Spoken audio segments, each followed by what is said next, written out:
A few months ago, Kathmandu reached out and asked if I'd wear test their new lightweight range before launch and give them some honest feedback. 6 pieces that together weigh about the same as 2 litres of milk. And because the gear was free, I know exactly what some of you are thinking.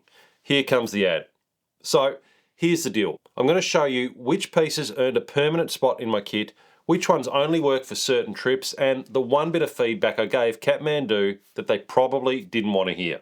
So before we look at a single piece, let's deal with the elephant in the room. I get gear offers in my inbox just about every day of the week, and I turn 99% of them down. This one was different for a couple of reasons. First, I've been wearing Kathmandu gear on and off for 30 years or more now, so when they built something completely different to anything they've done before, I was genuinely curious. And second, they wanted the feedback before the range even launched. The good and the bad, so that's exactly what they got. No money changed hands for this video, they had no say in what I'm about to tell you, and I've already given them feedback they probably didn't love, and I'll get to that a bit later on. And one more thing worth knowing, I've had this kit out for about maybe a total of 20 hours of walking so far, including a couple of hours in heavy rain and a wet overnight trip.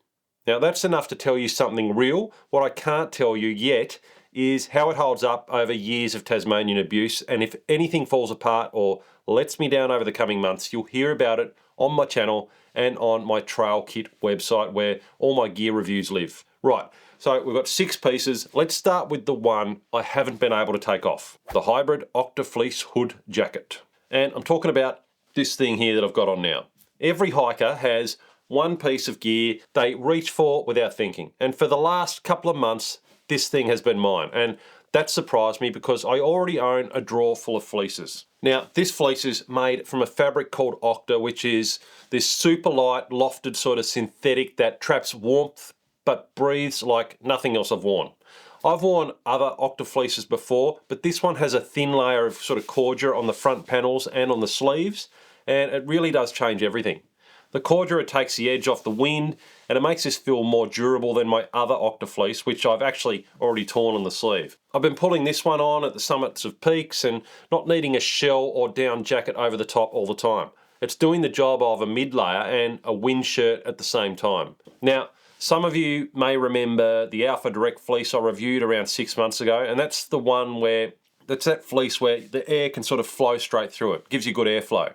Now, I still take that on plenty of trips, and for summer walking, it is still a good choice, but this one fits the bill for both summer and winter. The wind resistance covers the cold months, and it layers over the top of a base layer easier than an Alpha Direct one does. And I do prefer a jacket over a hoodie or a pullover. I just like being able to ventilate like that as well. Now, this thing is not built for real rain. I've worn it in a very light sprinkle, including this morning when I was walking, and it was fine, but if it's anything more than that, then you're putting your shell on instead, or over the top of this. And now that it's winter here, it's become my daily sort of winter go-to here at home and on my daily commutes as well. And if you only looked at one piece from this whole range, then this is the one I'd be looking at, because I just find myself putting it on all the time. Verdict. So this one's staying, and it's the piece I'd hand to just about any hiker. But the next piece took me a bit longer to figure out because it's good at one job and wrong for another. The LT down hooded jacket. Now, a down jacket has one job. Be warm enough that it's worth its space and light enough that you can actually bring it. And at 363 grams on my scales, for 800 fill goose down, this one passes that test easily. I've used it down to about 1 or 2 degrees around camp, and it's been really good. On cold mornings at around 3 to 5 degrees here in Tasmania, I can wear it for quite a while before I start to overheat, and on those really chilly mornings I have been wearing it with my day pack walking on my daily commutes. It does, probably because it's newer, it does feel a bit more lofted than my other down jackets, especially in the arms, and I do like that feeling, it's nice. Now the hood doesn't have a toggle on the sides here to cinch it in around your face, but that's not a deal breaker. Most of my other down jackets don't have one either. The one I do miss is the adjuster at the back of the head up here that lifts the hood up off your eyes if you're wearing it over your face. That's the one thing I would like to see. Now, like any down jacket, you don't want to be hiking with this under a pack and this thing all day, or in Tasmania, that's just not what you do anyway. It gets too hot. But if you were, I would be worried about wear on the shoulders if you did have to wear it all day. But again, like I said, that's not something I do. The verdict. And the verdict, well, and it's probably the strongest thing I can say about this jacket. My go-to jacket for the last 3 years, it's a bit overloved, it's getting pretty worn, and well, this one is going to take over that spot in my kit. Staying as my camp and cold morning jacket, so this one's coming. Now, the next two pieces are where my history gets a bit ugly because I have destroyed a lot of rain gear in my time. The 3L rain jacket. I'll be straight with you, I'm a heavy shell guy. In really bad weather, I like the protection that a big, heavy jacket gives, and that's never really changed. My ultralight rain jackets tend to come on day walks and shorter trips, but even places like the overland track as well, so that's the sort of slot that I tested this for. The first proper test was a couple of hours of steady rain on a walkout from camp with my kids. I had a thermal and the Octafleece underneath, and I stayed dry the whole way out. The pit zips down here open up properly, and it was noticeably less clammy than the other ultralight shells that I've owned and that I've used in the past. And at 278 grams, it's around the same weight as my Dyneema jacket that I have, but the fabric just feels thicker, like it's got more substance to it. I can't tell you yet whether that means it'll last longer, but it doesn't feel as fragile between the fingers, if you know what I mean. Now, one thing to know before you buy, there are no real hand pockets in this jacket, just this chest pocket here. And I notice it all the time because I like hand pockets on a jacket. And truth be told, I'd want all three. I'd want 2 hand pockets and a chest pocket. Now, I get why they did it. They're saving grams. And if you're really counting them, then it's not a deal breaker. But you just need to know that when you're going in. The verdict. And the verdict on this one, well, it's staying for day walks and lightweight on-track trips where I'm wanting to save some weight. I'd even take it out on Tasmania's overland track. It'd be fine for a trip like that where you're not bashing through scrub. If you are a heavy shell person like me, then this won't change your mind. But if you're after an ultralight shell, it's now the one I'd pick over the other ones that I do have. And the next piece is the one that took me the longest to land on a verdict for. The 3L Rain Pant. So here's a confession. I have torn more pairs of rain pants than I can count. Thick ones, thin ones, different brands, different price points. Eventually, they've all come unstuck because, well, Tasmanian scrub just shreds the stuff and I keep taking them in anyway. So let me be honest about these. At 189 grams, these are the lightest rain pants I've owned. They're more comfortable to walk in than anything I've worn in the last 10 years. They've got over boot ankle zips working cleanly with no rubbing, and they pack down into their own little stretchy sack, which you saw there. Now, often I barely want to wear rain pants at all because they feel awful to walk in, but I didn't notice it with these, and that's a big tick for me. But I'll be very picky about which trips these come on. Something like, again, like the overland track here in Tasmania, I'm not pushing through scrub. I would take them without a second thought on that, and they will come on that trip when I do it again. And on the wet days out there, they'd be comfortable too. But in thick scrub, there's no chance I'm taking these. I reckon I would kill these things inside a day or two, the same as all the others that I've destroyed. And that's not a flaw in the pants, that's me using the wrong tool for the job. And well, if you found a pair of rain pants that actually survives a scrub, then let me know in the comments down below because I genuinely love to hear about them. The verdict. So these ones, they're going to stay for the right trips only. Those trips where I'm on a track, where there's no scrub, and I just want something that's going to protect the legs when it might rain. Now for the piece I had the lowest expectations for out of the whole box, and that's where things got interesting. The XT Pack 40 litre. So if you've watched any past videos, you know I'm not an ultralight hiker. My main pack is a 90 litre beast because my big trips are 7+ days off track with a full kit. So when a 40 litre pack turned up, my first question wasn't whether it's light enough, it was, what trip is this thing actually for? Then I picked it up. It's made from a fabric called Alula, and that name meant nothing to me either, but when you roll it between your fingers, it feels thicker than the Dyneema I've used on some packs. It feels more durable, and there's some real substance to it, which is probably why the pack itself comes in at about 1.1 kilograms. So that's a bit of weight for a 40 litre ultralight pack, I guess, but it is a lot lighter than any other Kathmandu pack to my knowledge, and you can feel where the weight went in the durability of this thing. And look, I would take this thing into the scrub. The only part I'd watch is the stretchy pocket at the front, because I've torn pockets like that on plenty of other packs over the years. Small tears don't kill a pack, but it is worth knowing for that bit. But that would most of the time be pretty safe there, unless you're in some really crazy stuff. And here's the strange thing about it. It doesn't feel like 40 litres. Like when it arrived, I looked at this thing and I thought, is that only 40 litres? And a mate saw it, he asked the same question. He's like, is that only 40 litres? It looks bigger. And it does. It looks bigger. It feels bigger. And what I think that is it's the roll top doing its thing. My summer kit fits into it no problem at all. Winter kit, probably no chance. And the big front stretchy pocket at the front there swallows a fair bit of gear on its own. So I loaded it up and I've spent 5 or 6 hours walking with it so far, and it doesn't bounce and it doesn't sag away from your back. It feels really nice.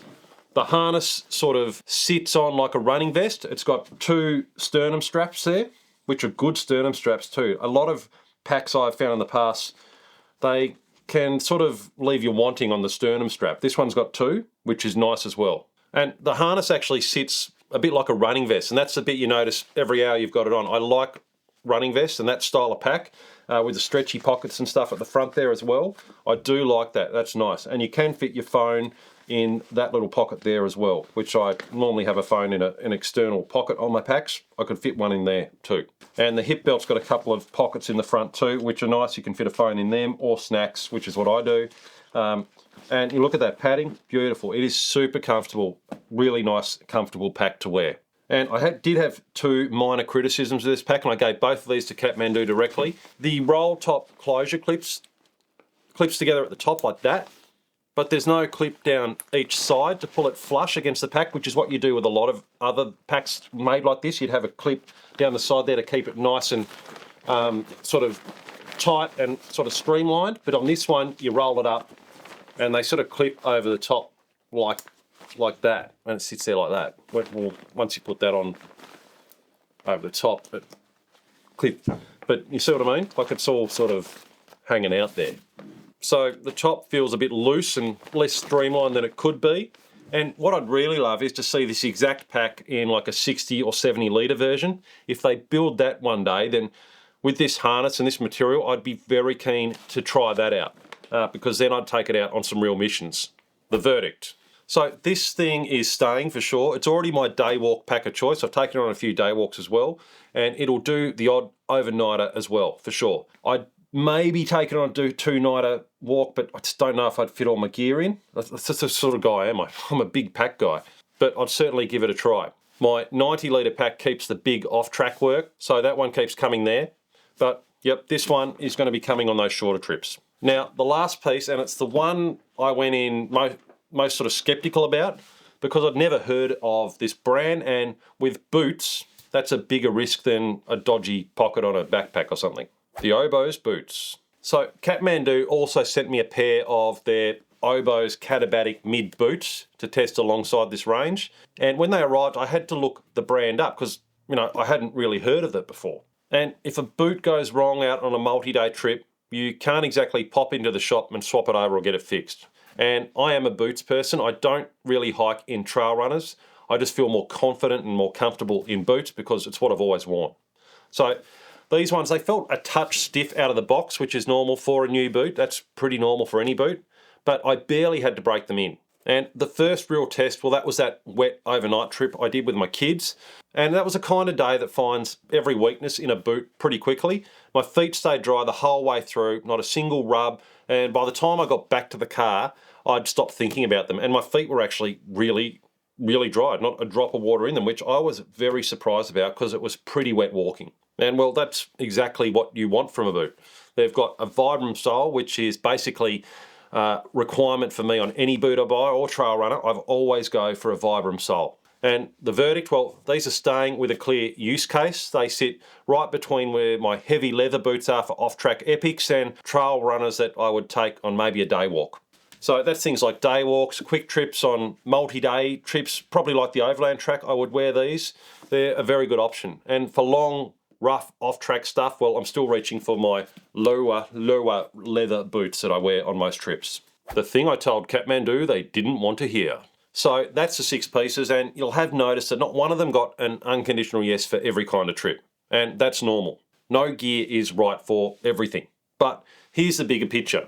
I weighed the whole system together, all of it including the pack, and it came in at 2.28 kilograms on my scales. And I weighed it twice actually because it seemed too light to be right. And when I put all the gear on together, all the jackets and the pants and everything, nothing really fights with each other. The fleece works under the down jacket, the shell lays cleanly over the fleece, and even the down jacket as well, like I was doing before. And you can tell it was designed as a set of pieces, not a random collection. Now, the bit that I promised you, when Kathmandu asked for my honest feedback, I told them straight, the price point is probably going to make some people balk. This is premium gear at premium prices, and Kathmandu has a reputation as the more accessible brand, so this range sort of sits outside what people expect from them, I think. It's also worth knowing that Kathmandu gear is famously always on sale, and I can't tell you whether this range will follow that pattern. I think the quality backs up the price, definitely, but I'm not going to stand here and tell you to buy 6 pieces of anything. If your down jacket dies this winter, then the LT down jacket is worth a look. If you're after a lightweight shell, then the Rain jacket is a good place to start looking. One piece at a time as things wear out, same as I've always built my kit. And if your trips are long, rough, and genuinely off track like a lot of mine are, then most of this range isn't built for that, and I'd rather tell you now than let you find out in the field. And another thing, well, every bit of gear that I've ever bought looked great after 6 weeks. So the real test for this kit is what's still in my pack years from now. But gear is only half the weight equation, because the heaviest thing in your pack on a multi-day trip is usually your food. So check out this video up here next, where I break down why most hikers get trail food completely wrong.